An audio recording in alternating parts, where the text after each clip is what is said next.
சாமி சாமி, ம் நீலகண்ட குருக்கள்ங்கிறது நான் தான் அது. என் பேர் செல்வம், ராணியுடைய வீட்டுக்காரர். குருக்களையா, எங்க அண்ணி காணோன்னு பேப்பர்ல விளம்பரம் கொடுத்திருந்தோம். அது நீங்களும் பார்த்திருப்பீங்க.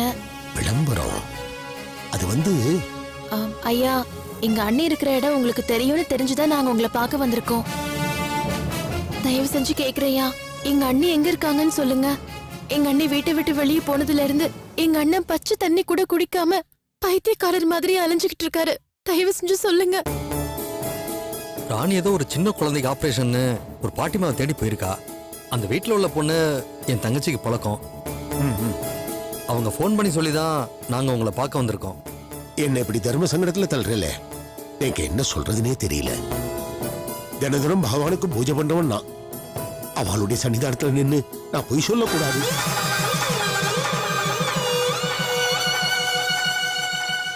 என்ன சாமி, நான் எங்க இருக்கிறேன்னு ராணி சொல்லக்கூடாதுன்னு சொல்லியிருக்காளா? அப்படிலாம் ஒண்ணும் இல்ல. தன்னால யாருக்கும் எந்த சங்கடமும் வந்துடக்கூடாதுன்னு அவன் நினைக்கிறா. சாமி, அவதான் என் உசுரு. அவ இல்லைன்னா நான் செத்துருவேன் சாமி. யாருக்கு தான் குழந்தை பிறக்கல? ஆடு மாடு கோழி எல்லாத்துக்கும் தான் குழந்தை பிறக்குது. இந்த காரணத்துக்காக எங்க கிட்டலாம் சொல்லாம அவ வீட்டை விட்டு ஓடி வந்துட்டா சாமி. என் மனசு பூரா அவதான் இருக்கா. எத்தனை ஜென்மம் எடுத்தாலும் அவதான் எனக்கு மனைவியா வரணும்னு சாமி நான் வேண்டிக்கிறேன். என் மனசுல உள்ளது எப்படி அவளுக்கு புரிய வைக்கிறதா எனக்கு தெரியல சாமி. பிறந்த பிறப்பு கிடையாது, குழந்தை தானா? யாருங்க சொன்னது? குழந்தை பிறக்கலன்னா ஒரு குழந்தைய தத்தெடுத்துக்கிட்டா போச்சு. இதுக்கு போய் இப்படி பண்ணிட்டால. ஏ தம்பி, நீங்க சொல்றது நிஜமா? அப்படிதான் நீங்க நினைக்கிறீங்களா? என் ராணிக்கு குழந்தைய தத்தெடுத்துக்கிறதா சந்தோஷம்னா, ஒரு குழந்தைனா 100 குழந்தைய கூட நான் தத்தெடுக்க தயாரா இருக்கேன் சாமி. அவ சந்தோஷம் தான் என்னுடைய சந்தோஷம். ஓ குருக்களையா, எங்க அண்ணி சுலபமா எல்லா விஷயத்துக்கும் உணர்ச்சி வசப்படுறவங்க. அவங்களுக்கு குழந்தை பிறக்காதுன்னு டாக்டர் சொன்னதும் இந்த மாதிரி முடிவெடுத்து வீட்டை விட்டு வெளியில வந்துட்டாங்க. இதுக்கெல்லாம் காரணம் நாங்கன்னு இந்த மாதிரி எங்களை தவிக்க விட்டுட்டு போறது என்ன நியாயம்னு சொல்லுங்க பாக்கலாம். எங்க அண்ணி இவ்வளவு வருஷம் எங்க அண்ணன் கூட சேர்ந்து வாழ்ந்து கொஞ்சம் கூட அவரை புரிஞ்சுக்காம இப்படி வீட்டை விட்டு போயிட்டாங்கன்னு நினைச்சாதான் ரொம்ப கஷ்டமா இருக்கு. எங்க அண்ணனுக்காக நான் சொல்லவே இல்ல. எங்க அண்ணன் மாதிரி இந்த உலகத்துல நீங்க வேற யாரையும் பார்க்கவே முடியாது.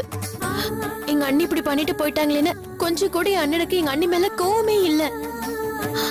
உங்களை தயவு செஞ்சு கெஞ்சி கேக்குறையா, எங்க அண்ணி எங்க இருக்காங்கன்னு சொல்லுங்க. அவங்கள காப்பாத்தணும்னு நினைக்காதீங்க ப்ளீஸ். அம்மா, பதட்டப்படாதம்மா. என்ன பேசுறதுன்னு தெரியாம வாயடிச்சு நிக்கிறேன். ஏன் சாமி அப்படி சொல்றீங்க? இத பாருங்கோ, தனக்கு குழந்தை பெத்துக்கிற பாக்கியம் இல்லையே, தன் புருஷனாலும் 100 கல்யாணம் பண்ணிட்டு சந்தோஷமா இருக்கட்டும் தான் ராணி வீட்டு விட்டு வெளில வந்திருக்கா.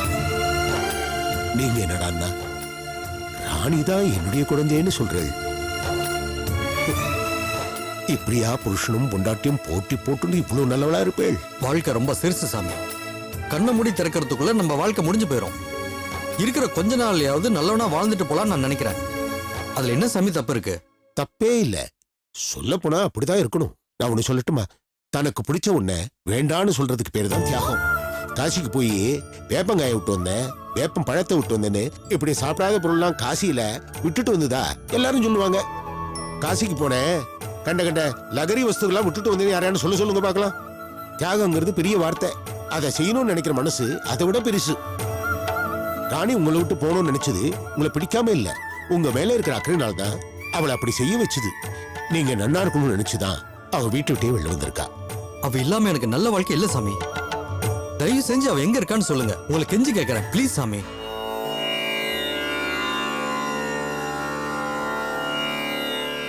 ஆண்டவன் சித்த எதுவோ அப்படிதான் நடக்கும். அவ எங்க இருக்கான்னு சொல்றேன், நீங்க போய் பாருங்க. ராணி உங்க கூட வந்தா எனக்கு சந்தோஷம்தான். காயப்பட்ட மனசுக்கு ஆறுதலா எப்படி நடக்கணுமோ அதுக்கேத்த மாதிரி நீங்களும் நடந்துங்க. சரி சாமி. ராணி இப்போ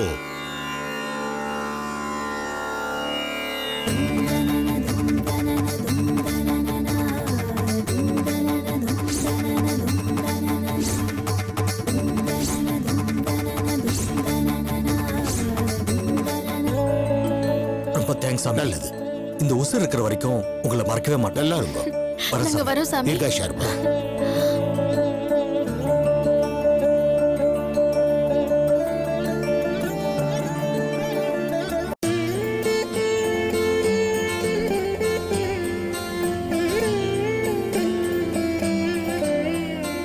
கண்ணே பட்டுடும் போல இருக்கு. இப்ப நீ எப்படி இருக்க தெரியுமா? தேவதை மாதிரி இருக்க. கௌரி, குமார் நல்லவேண்டி. ஆண்டவன் உனக்கு ஒரு அற்புதமான வாழ்க்கையை கொடுக்க போறாரு. நீ நல்ல பொறுப்பா நடந்துக்கணும். என்ன, அவ்வளவுதான் நான் சொல்லுவேன்.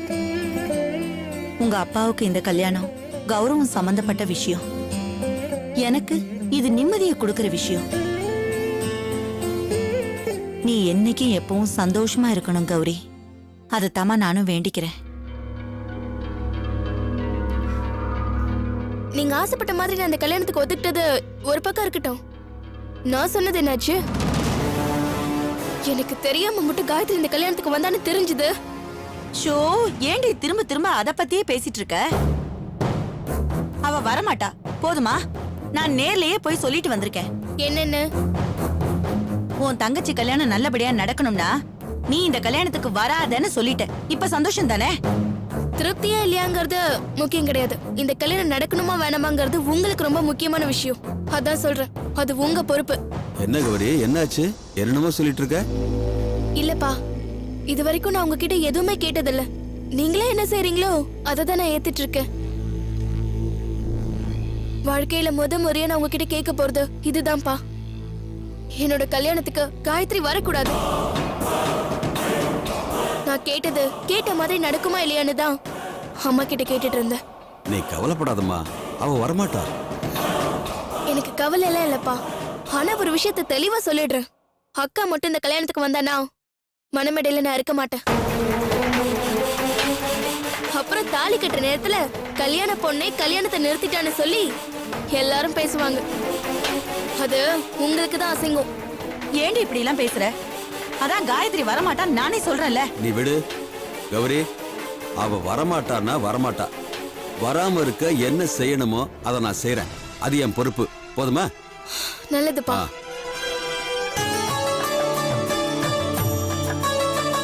வீட்ல எல்லாரும் வந்திருக்காங்களா? அப்பா எங்கேயோ போறாரு, வா போய் பார்க்கலாம். எப்படி இருக்கீங்க? நல்லா இருக்கு. வாங்க வாங்க.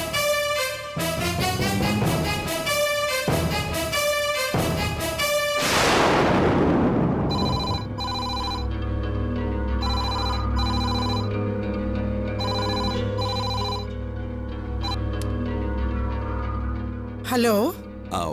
வணக்கம்மா, நான் அண்ணாமலை பேசுறேன். காயத்ரி இருந்தா கொஞ்சம் கூப்பிடுங்களேன். ஓ, நீங்களா? நல்லா இருக்கீங்களா? என்னால நம்பவே முடியல. நான் ஒண்ணு சொன்னா நீங்க நம்புவீங்களா? உங்ககிட்ட இருந்து போன் வரும்னு நான் காயத்ரி கிட்ட சொல்லிக்கிட்டே இருக்கேன். கரெக்டா உங்ககிட்ட இருந்து போன் வருது. அதெல்லாம் இருக்கட்டும்மா, அவகிட்ட கொஞ்சம் போன் கொடுங்களேன். கொஞ்சம் இருங்க, கூப்பிடுறேன். காயத்ரி, காயத்ரி, உங்க அப்பா லைன்ல இருக்காரு, சீக்கிரமா வா.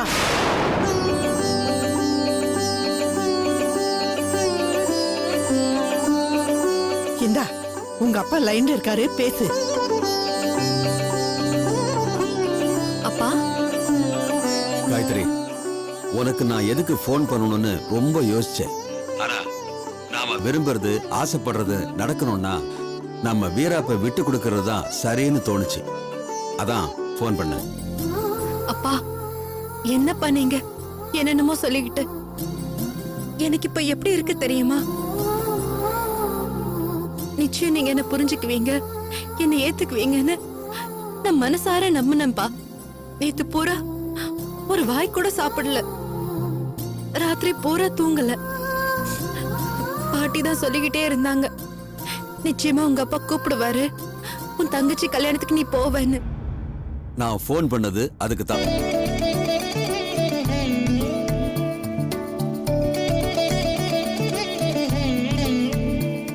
காத்துட்டு இருந்தேன்ப்பா.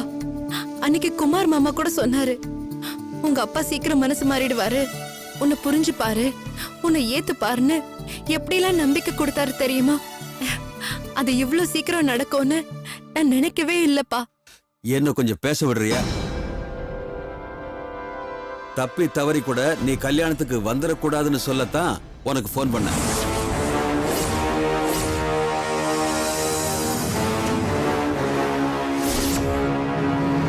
என்ன பேச்சே காணோம்? உங்க மாமா சொன்னாரு, மச்சான் சொன்னாருன்னு நீ பாட்டுக்கு கிளம்பி வந்தேன்னா உன் தங்கச்சி இங்க கல்யாணமே வேண்டான்னு எந்திரிச்சு போயிடுவா.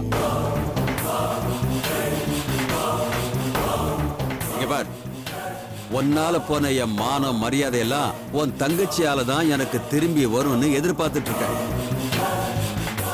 அதையும் கெடுத்து குட்டுச்சுவராக்கிடாத. அப்பா அப்பா பிறந்த வீட்டுக்கு ஏதாவது நல்லது பண்ணணும்னு உண்மையிலேயே நீ நினைச்சேன்னா உன் தங்கச்சி கல்யாணத்தை நல்லபடியா நடக்க விடு. நீ வந்தா அவ மனமேடைக்கு வரமாட்டேன்னு சொல்லிட்டு இருக்கா. அவ மனமேடைக்கு வரலன்னா என் போனம் தான் வீட்டுக்கு வரும். உனக்கு அதுதான் ஆசைன்னா உன் இஷ்டப்படியே நடந்துக்க. இல்லைன்னா இதுக்கு மேல நான் பேச விரும்பல. வச்சிடுறேன்.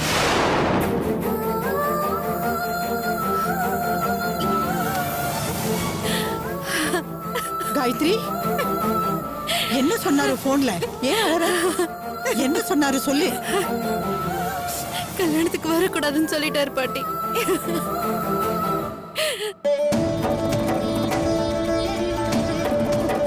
என்னங்க ஏங்க இப்படி எல்லாம் பண்றீங்க? அவ என்னங்க பாவம் செஞ்சா உங்களுக்கு? எதுவும் செஞ்சிடக்கூடாதுன்னு தான் இதை செஞ்சேன். கௌரி, போதுமா? இப்போ உனக்கு திருப்தியா? உன் அக்கா உன் கல்யாணத்துக்கு வரமாட்டா. இப்போ உனக்கு பிரச்சனை இல்லையே? இல்லப்பா.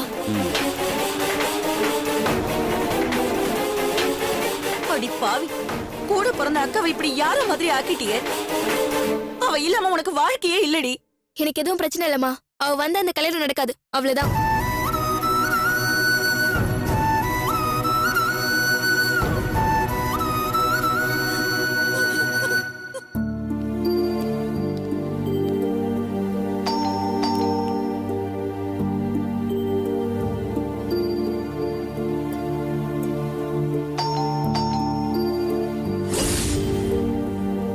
யாரு?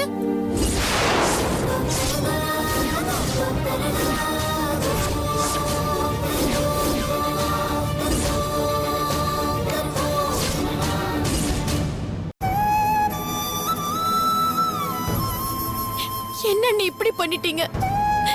நீங்க இல்லாம அண்ணனுக்கு பாதி உயிர் போயிடுச்சு தெரியுமா? யாரு?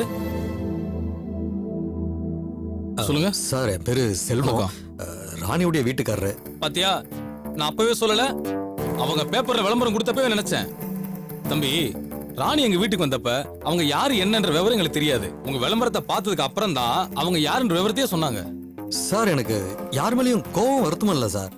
எனக்கு ராணி கிடைச்சிட்டா அது போதும். ஏன் அண்ணி இப்படி பண்றீங்க?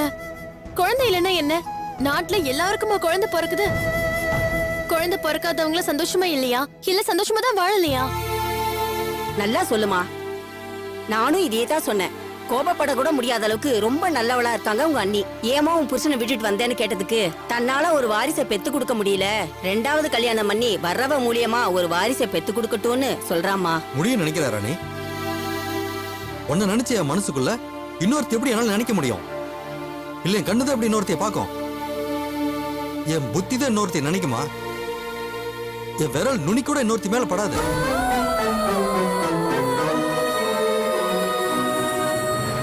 என்னங்க வாழ்க்கையில கூட பிறந்தவங்க பெத்தவங்க ரத்த சம்பந்தத்தோட வர்றது. ஆனா பொண்டாட்டிங்கிறது ஒண்ணுதான் நாமளா தேர்ந்தெடுத்துக்கிறது. உன்னை என் மனைவியா முதல்ல தேர்ந்தெடுத்தப்போ ஓ மூலியமா எனக்கு ஒரு குழந்தை வரும்னு நினைச்சு உன் கழுத்துல நான் தாலி கட்டல. குழந்தை பிறந்தா சந்தோஷம், குழந்தை பிறக்கலனா நீயே என்னைக்கு என் குழந்தைய இருந்துட்டு போ. இததான் ராணி நான் நினைச்சது. இது உனக்கு புரியலையா? என்னங்க ஏன் அண்ணி இப்படி பண்றீங்க? நீங்க போனதுல இருந்து அண்ணன் சரியா சாப்பிடல, சரியா தூங்கல. ஏன் அண்ணனை விட்டுட்டு போயிட்டீங்க? நாங்கெல்லாம் இல்ல உங்களுக்கு? என்ன மன்னிச்சிடு சுப்பு. எல்லா பொண்ணுங்களுக்கும் குழந்தை பிறக்கணுங்கிறது பெரிய பாக்கியம். அது பெரிய சந்தோஷம் தெரியுமா? வீதியில இறங்கி நடந்தா தலை நிமிர்ந்து நடந்து போறதுக்கு அது ஒரு சந்தர்ப்பம். இல்லைன்னா பாக்குற பார்வையும் கேக்குற கேள்வியும் நம்மளால பதில் சொல்ல முடியாது சுப்பு. வாழ்க்கை முழுக்க பயந்து பயந்து வாழ சொல்றியா என்ன? இங்க பாரு ராணி, பயங்கிறது வாழ்க்கை பூரா வரதில்ல. ஒரு நாள் நீ வீட்டுல இல்லனா உயிரை பிடிங்கி வெளியில போட்ட மாதிரி ஆயிரும். அண்ணே போதும்ண்ணே, எல்லாம் வீட்ல போய் பேசிக்கலாம். அண்ணி நீங்க இதுக்கு மேல இங்க இருக்க வேண்டாம். நீங்க கிளம்புங்க முதல்ல வீட்டுக்கு. நாங்களும் அதைத்தாம்மா சொல்றோம். ஆனா ராணி தான் பிடிவாதமா இங்கிருந்து போக மாட்டேன்னு சொன்னாங்க.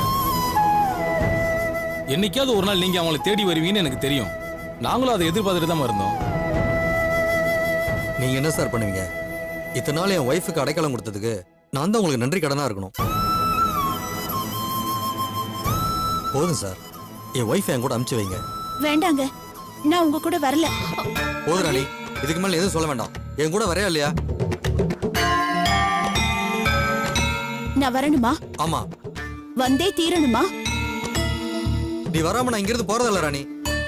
அப்படின்னா நீங்க எனக்காக ஒரு பொறுப்பை ஏத்துக்கணும்.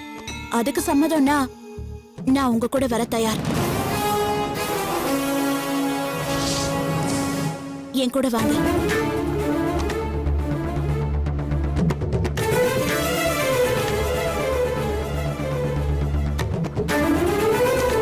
அம்மா. மஞ்சு, அம்மா யாரும்மா இவங்கெல்லாம்? நான் உனக்கு அம்மானா இவருதான் உங்க அப்பா. அப்பா.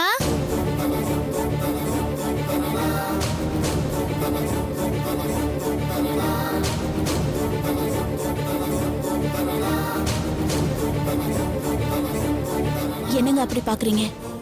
எங்க அப்பா அம்மாவுக்கு பொண்ணா உங்களுக்கு மனைவியா இருந்த எனக்கு இவ அம்மாங்கிற ஒரு புது அந்தஸ்தை கொடுத்திருக்கா.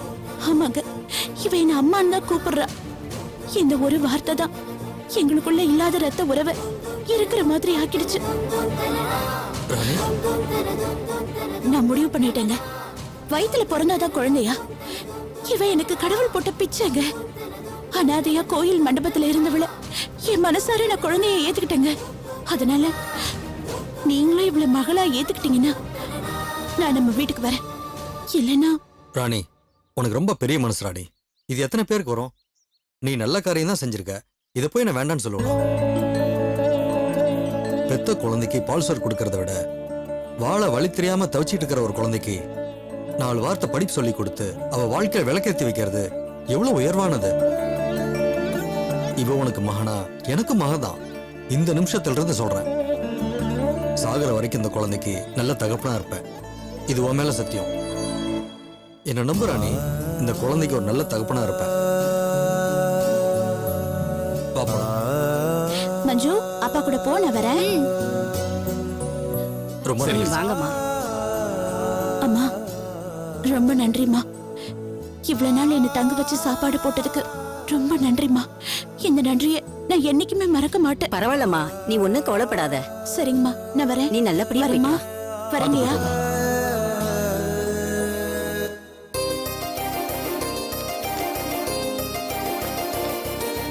கதிர், என்னடா இதெல்லாம்? சொல்றேன், அங்க பாருங்க.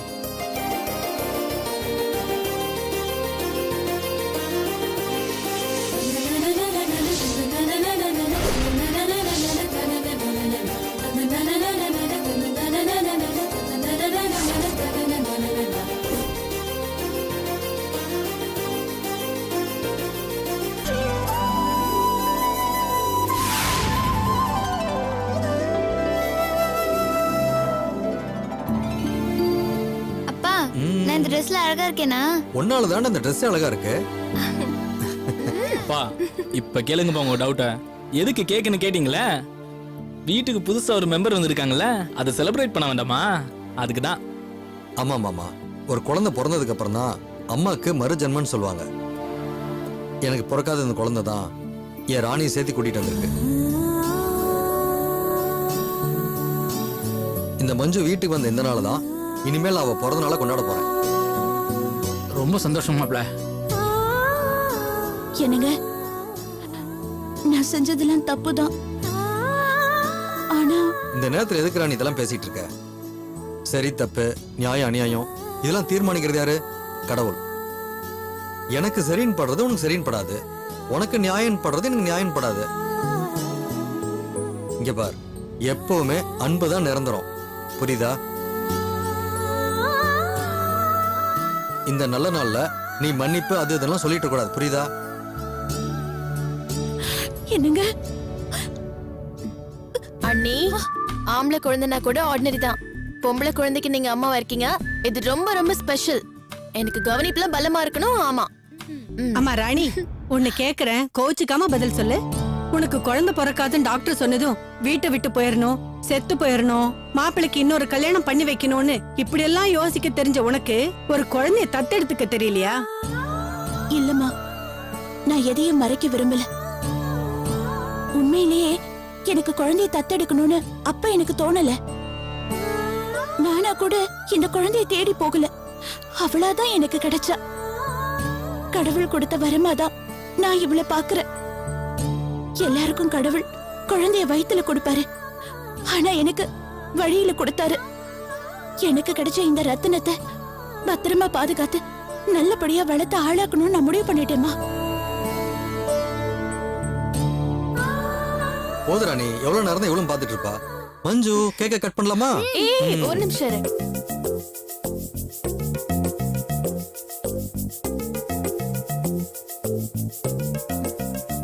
ஓகே, எல்லாரும் மஞ்சுக்கு பர்த்டே சாங் பாடுங்க. Happy birthday to you, happy birthday to you, happy birthday to you, happy birthday dear Manju, happy birthday. Happy birthday to you.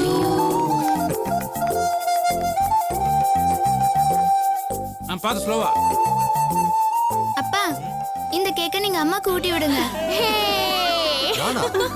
நீங்க தான். என்னம்மா அதெல்லாம்? அப்பா, எனக்காகப்பா. கடவுள் எல்லாருக்கும் ஒரு தடவை தான் அம்மா அப்பா கொடுப்பாரு, எனக்கு மட்டும் 2 தடவை கொடுத்திருக்காரு. அம்மாவுக்கு ஊட்டி விடுங்கப்பா. இந்தாங்க. அண்ணே, பொண்டாட்டிக்கு மட்டும் நாய்க்குட்டியா இருந்தா பத்தாது, உங்க குட்டிக்கும் குட்டி நாய்க்குட்டியா இருக்கணும். ஆமா. ஆளு. ஊட்டி விடுங்கப்பா. ஊட்டுங்கப்பா. இருடா.